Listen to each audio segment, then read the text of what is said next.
red hot rims.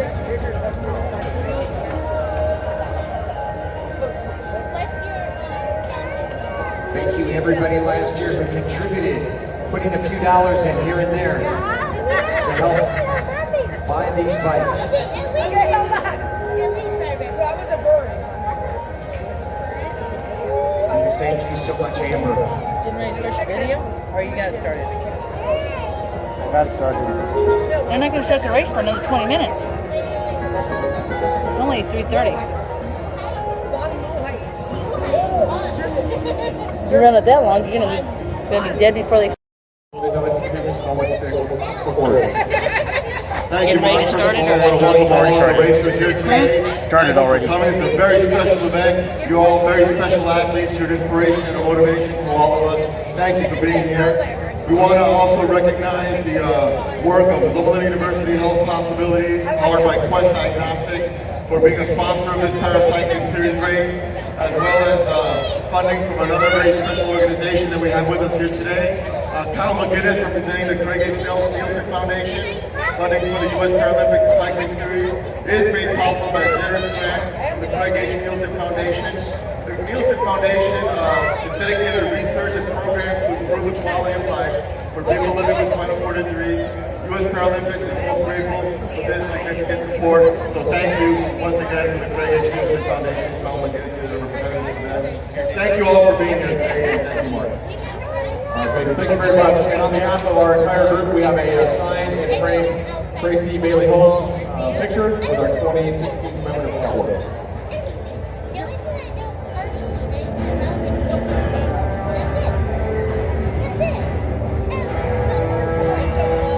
Okay. Let's race. Before we begin our race, let's get some final words from the chief referee.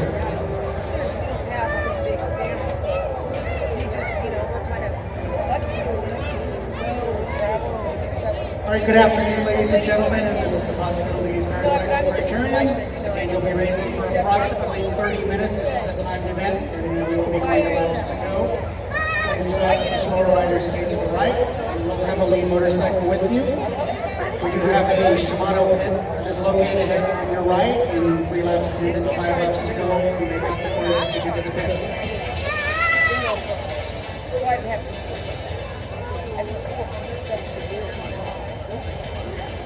You will finish on the lap of the leader, which may not be in your race. Results are posted on the back of the trailer, and we will be giving the young ladies in front a little bit to clear the course for them.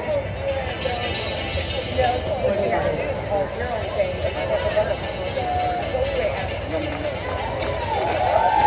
Come on, Redlands, let's crank it up for Amber and her cohorts down there. Their bikes purchased by you guys.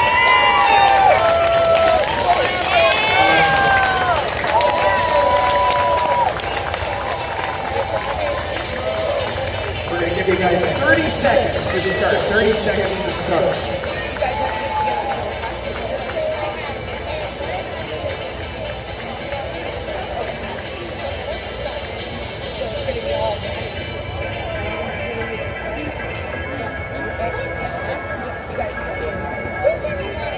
Let's do a countdown. 10, 9, 8, 7, 6, 5, 4, 3, 2, 1.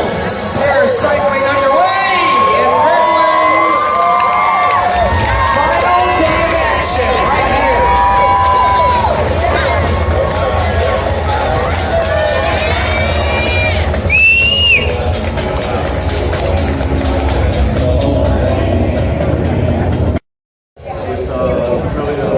Awesome opportunity for us to spread our message out to the community that indeed everyone has abilities. It's just a matter of exploring them and giving them an opportunity to showcase them. And that's exactly what you're seeing right now as our paracyclists make their way across the start line.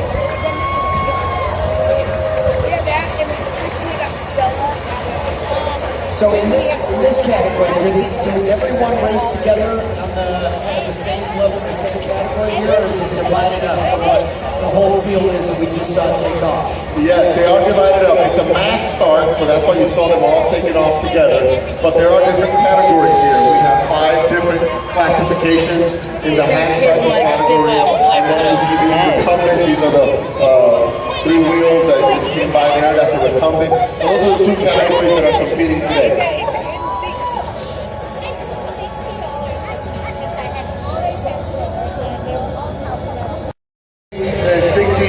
Support this organization and also support the PossAbilities organization.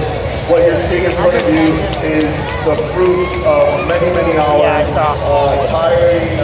tireless training, and a lot of commitment. So please consider supporting these 2 fine organizations. Give us some sense of what these bikes cost. We just had to raise some money for some young kids. Tell us what these bikes cost. Well, let me tell you, Mike, as a sponsor, I can tell you firsthand, I have experience buying these bikes. I just finished buying a brand new bike for one of our athletes, Delvin Dunstan, and those bicycles run anywhere from $8,000 to $10,000. What would one of these weigh? Give an example, a pro race, a pro bike is probably somewhere 17, 18, 19 pounds, somewhere there. Well, these are a bit heavier because of their construction. Some of them are carbon fiber, so they'll come in the low 20s. Some of them are aluminum, so they'll be in the low 30s. And so they have to, the way they're assembled and the support structure that they need to have in order to safely support. Is that correct? Well, that is still in the works. So we are still working and transitioning towards that. I had a very interesting conversation with Derek Bouchard yesterday about this very same topic. As you probably knew, in the past, this fell under the U.S. Hand Cycling Federation, which is now defunct. And so there hasn't really been an organization that stepped up at the grassroots level. So right now it is under the U.S. Paralympic Committee, but of course they deal with the sport at a different level of competition, namely the Olympics.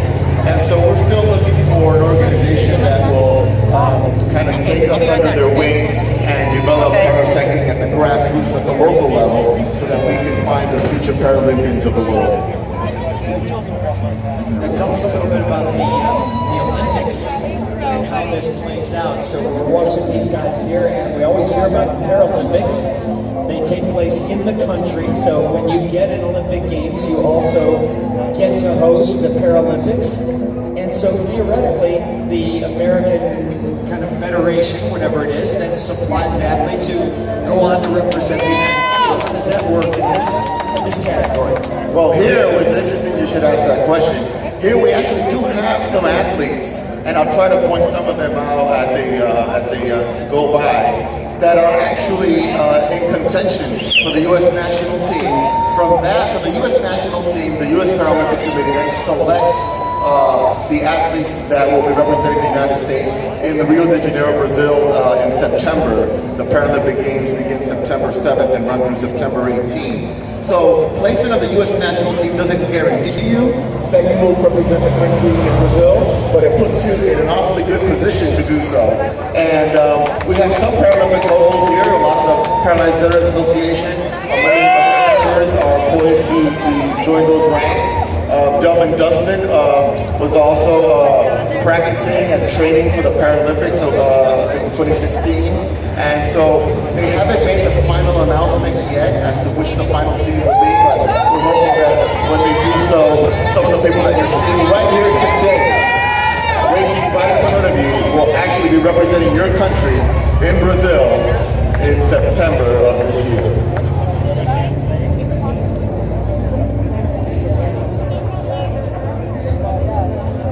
I want to talk a little bit about which disciplines that is. Is it hand cycles? Is it recumbents? What's the category that will be racing in the games? Mostly it's going to be hand cycles and what they call the C-class classification. They are not the C-class, are not racing today. If you were with us on Thursday and Friday, you did get a chance to see the C-class. Michael, those are just regular bicycles, the kind that you ride, that I ride, but with certain modifications so that the athlete is able to manipulate the bicycle and the bike, control the bike's movements. And so the C-class and H-class are typically the categories or classifications, I should say, that do go to the Paralympic Games to represent our country. Perhaps in the future, that will include the recumbents, the hand cycles, and the C-class cyclists are the ones competing for a spot on the team. Now, many times one of the key questions that is asked, and that is, if you have the legs that are going in opposite directions, then why aren't the arms going in opposite directions as we would ride bicycles? Why are they both going in synchronicity, either forward or back? That's an excellent question, Michael. As you know, your leg muscles are considerably larger than your arm muscles. And so when you're pedaling with your legs, you don't lose much power by alternating sequence left, right, left, right. However, when you're on a hand cycle, you're pedaling with your biceps and triceps, and those are considerably smaller muscles than the leg muscles. So you really need to have both of them working in synchronicity at the same time to produce equivalent power that you would on a recumbent bike pedaling with your legs. Does that make sense? It does indeed, yeah. That's right. That's Jenna Roman. Jenna hopes to be a Paralympian in the Tokyo Games in 2020. And so she is just really getting started in the athletic discipline. Here's Dylan Dustin, hoping to be a member of the national team and a Paralympian this fall. And so we have some excellent quality, excellent caliber athletes here today. And is he on his brand new bike? And you just bought him? And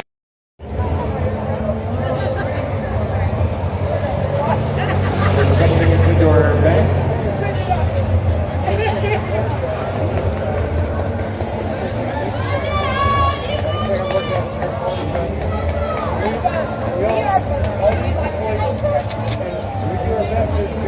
the athletes, Michael, that you see wearing the red, white, and blue, those are representatives from the Paralyzed Veteran Association. We have quite a few veterans that have come back from foreign wars and have sustained injuries to their bodies, but they have persevered in spite of those circumstances, and it's so wonderful to see them competing here today in front of this wonderful crowd at the Redditch Bicycle Classic. We couldn't be any more proud. And they're not all veterans, is that correct? In order to be able to compete in an event like this, you don't necessarily have to have been in the military. You could have sustained an injury through something else as well. That is correct. That is correct. Most of them are not veterans, but H4 classification and H3 are the fastest classifications that we have here at the Redditch Classic. So when you see them go by, you know you're looking at the front of the field. So fun talking to these guys and just seeing what athletes they are. I mean, they're just here. They're cyclists. They still have that same mental attitude and you know, got to get ready for the race and drink the right things and eat the right things and do everything that the professional guys do. They take it very, very, very seriously and travel all over the United States competing like this.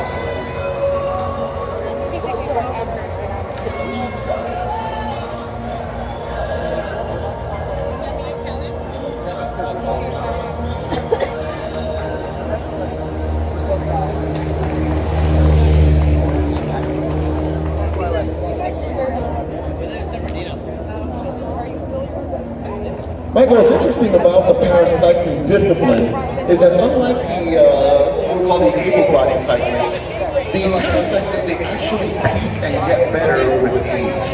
So the closer they're into their mid-30s, approaching 40s, you see them getting stronger and more in contention.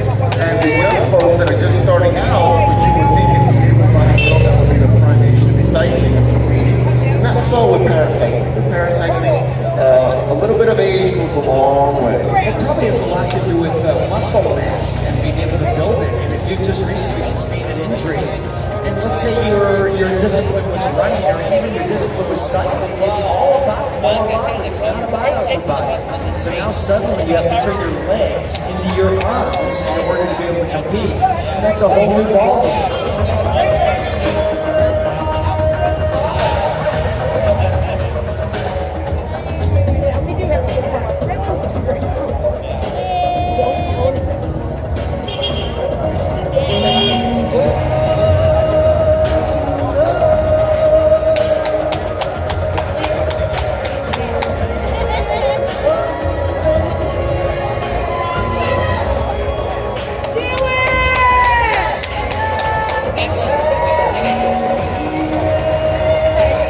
So Michael, I understand that there is a trip coming up soon here for the Paracycling. Is that correct? No, that is not correct. The cream is not coming up as if it's coming up from someone else. The cream is in your hands. You make that determination. Okay, well, Exactly who you want to give it to, and we got to find the front of the pack. and let's ring find it the out. front of the pack and ring the bell. So the next time the front of the pack comes, do we have someone by the bell that can ring the bell for us, and we will announce a green lap as soon as the leaders come by. And we want to acknowledge SNL Final Clean and A1 Quality Home Services for this cream, $25 in cash.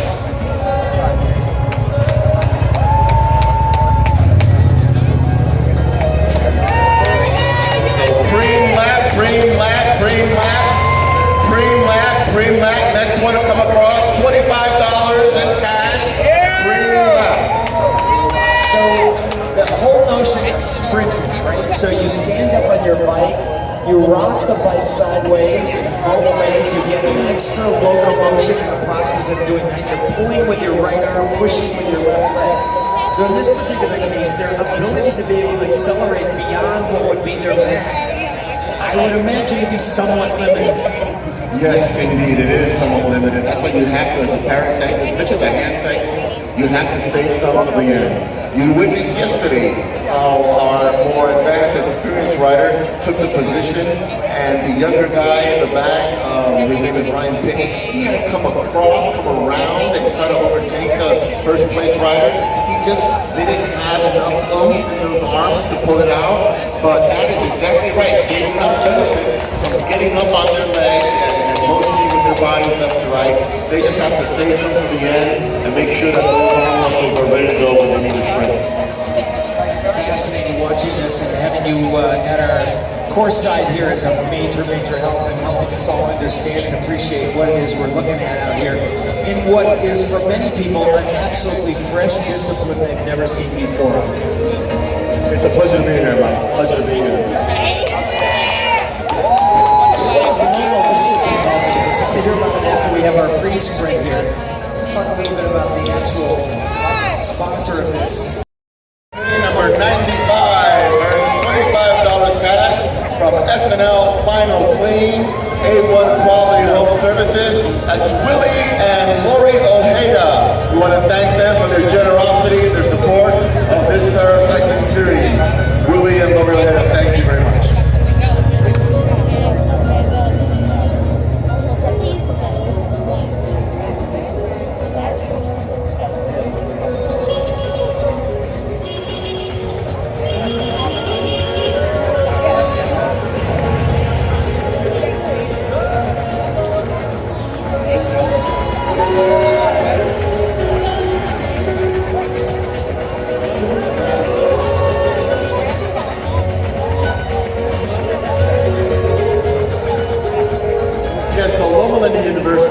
PossAbilities is a program that's been in existence for over 15 years, supporting and giving opportunities and resources but to people with permanent physical disabilities. Paracycling is just one component of what we do. We offer over 35 different lines of services, including home visitations, peer visits, peer mentorship, grants and scholarships, support groups, exercise classes, and all sorts of arts and crafts and camps for youth.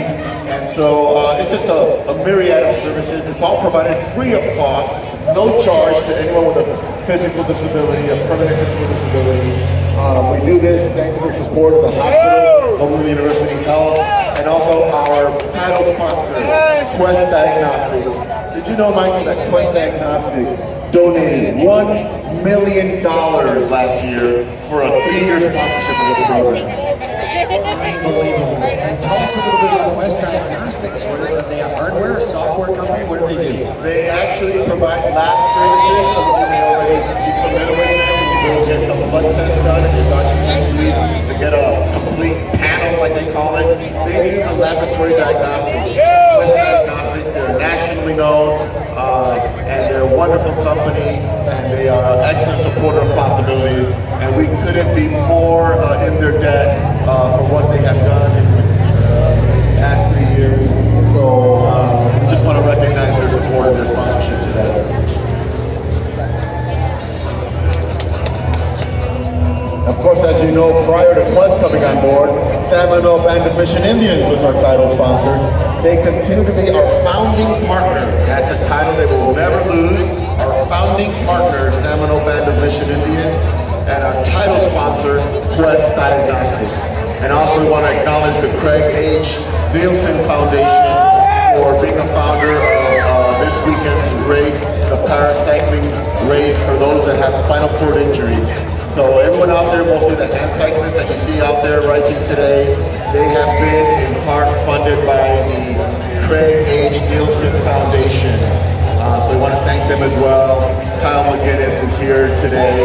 He's been here all week, actually. We want to thank him for coming down and being with us. We understand that there is a break right now up on one of our circuits, and the interesting thing is that our second place today was Mateo Del Sen.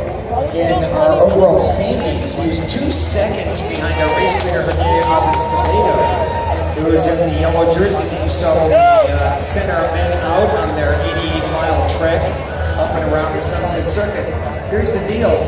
Because Mateo Del Sen is now off the front with a small group of other guys, he's now currently our race leader. And he was involved in a crash right here on the course just yesterday. A wicked one where they all tumbled to the ground. This guy walked his bike across the line. He was given the finishing time because it was in the last kilometer of the actual finishers. So he didn't lose any time yesterday. But he was damaged from that crash, as was his bike. He had his bike replaced, and he's done his best to get back on it right now. He's what we refer to as the leader on the road.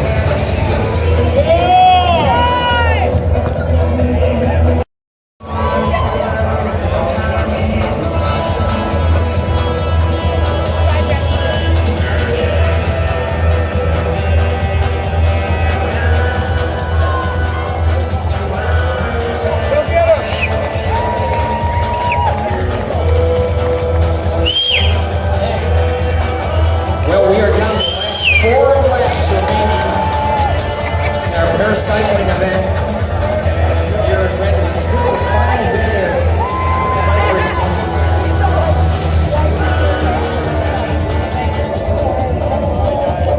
It is sunny, and there's a big moment here for all of us, because for the last couple of days we've all been very concerned about the weather this weekend, and I think we could become unconcerned about the weather this weekend. It is absolutely great, as we've got 4 laps showing right now. 4 laps showing right now on our lap board. 4 laps showing right now on our lap board for these guys. 23 minutes into our paracycling event. Thank you, Pedro, for being with us, and Lola Linda, PossAbilities. Okay, you're all getting tired? I am anything but dismissing you, young man, because we have a bike race to finish it. 3 on the lap board right now. 3 laps to go. 3 to go. 3 remaining laps. 3 laps to go.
they're all back together again.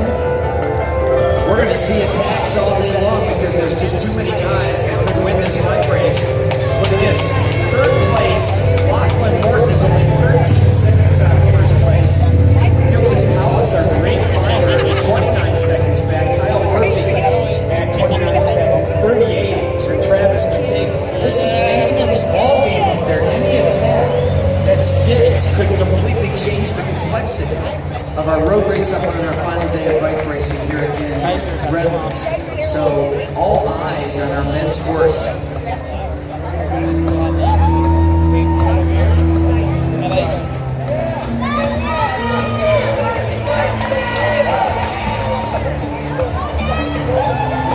So let us in, if you would. Pedro, what's going on here? Well, we have a rider, Ryan Kitty. He's in the age 4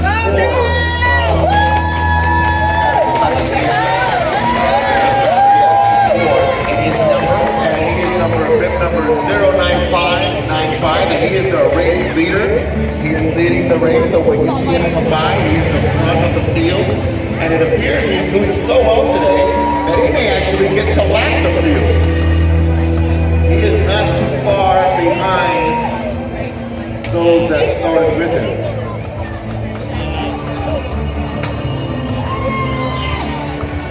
There, see, two to go in this race.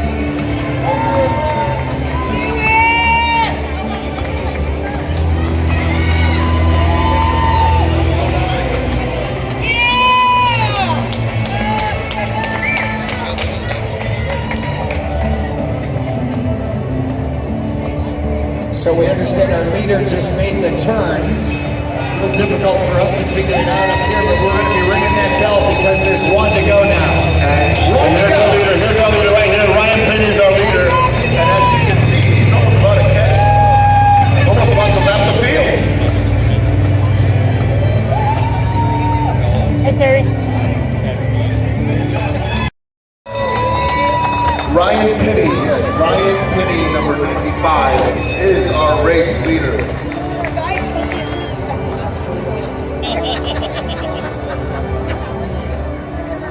Michael, this is very interesting to see the growth of these athletes and the development of these athletes over the years. 3 years ago, when you were announcing Matt Updike and Carlos Molina in the head of the race, Ryan Penny would have been the guy in 3rd, 4th, and 5th place behind those guys.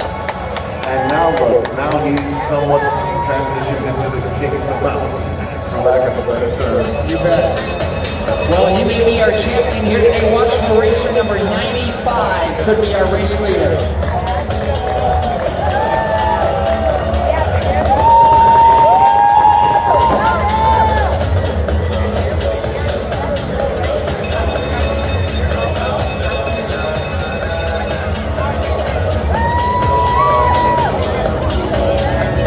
Okay, here we go. End of our race, Michael. The next person through is Ryan Penny, our winner! Ryan Penny! Give a round of applause, folks. Wow. Uncontested. Ryan, well uncontested. Watch your crosswalk. Racers coming across. Please watch the crosswalk. We still have racers coming across. There we go. We have a little bit of a sprint here. That was a street classification. I'm not exactly sure who crossed first. There we'll have to go and see the number 91 who went across first. That was Gerard Arfoot.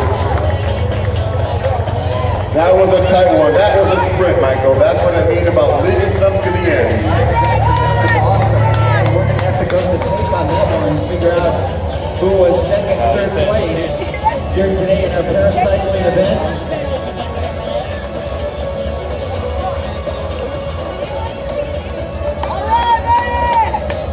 All of our jerseys, by the way, for our bike